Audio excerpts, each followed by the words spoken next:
ყველაზე დიდი ნარკოტიკული შესაძლებლობა, რაც მართლა დამოკიდებულებას იწვევს, არის ძალაუფლება და სიამდვილეში ხო ხოლმე ერთადერთმა ადამიანმა შეძლო, რაც ასე მახსენდება, მიიღო აბსოლუტური ძალაუფლება და უარი ეთქვა. ჯორჯ ვაშინგტონი ქვია მას, ანუ მეფობას თავაზობდნენ ადამიანს და მეორევადად კი არ დარჩა პრეზიდენტობა. იმიტომაც არის ჯორჯ ვაშინგტონი ხვდებით და რავია, ბიძინა წავიდა, ბიძინა რომ მოსულიყო და რა ვიცი, რაც რეფორმები ჩაეტარებინა, სასამართლო შეეცვალა და რა ვიცი 2016-ში ეთქვა, რომ წავედი მეო, მადლობაო, ჩემი საქმე გავაკეთე, წავედიო, მაგრამ ხო ძეგლს დაუდგავდი. წავიდა, შეძლო, არა, ჩაეთრია ამ სისტემაში და ვერ გამოდის და ფაქტობრივად ერთხელ ერთპიროვნული მმართველია და ქუჩაში ვერ გაევლის შვიდად. მისი შვილები კაფეში ვერ ჩამოჯდებიან და ვერ დალებენ ყავას. დაცვა არ ყავდეთ და ნახევარქალაქი არ გადაკეთო. თქვენ რომ თქვენ შვილების მომავალზე ფიქრობდეთ, მოგინდებოდეთ ისეთი ცხოვრება მათთვის ქუჩაში ვერ დადიან, იმიტომ ვიღაცა შეიძლება ცემოს, ვიღაცა შეიძლება მოკლას და ასე შემდეგ. ათასობით ადამიანი, 10,000 ადამიანს ვერ იტანს ბიზნესს. ეს შეიძლება იყოს წარმატება, ეს ხო სრული ფიასკოა. ამ ფიასკომდე მივიდა თითქმის ყველა ერთპიროვნული მმართველი.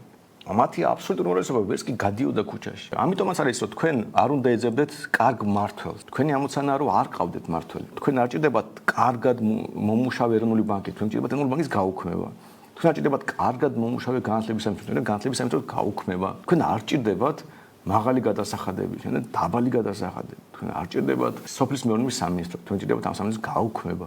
იმდენად ადამიანს ესმით, ისინი უკეთეს საზოგადოებაში ცხოვრობენ. არ ესმით და ასეთი მაგალითები ცოხრად არის.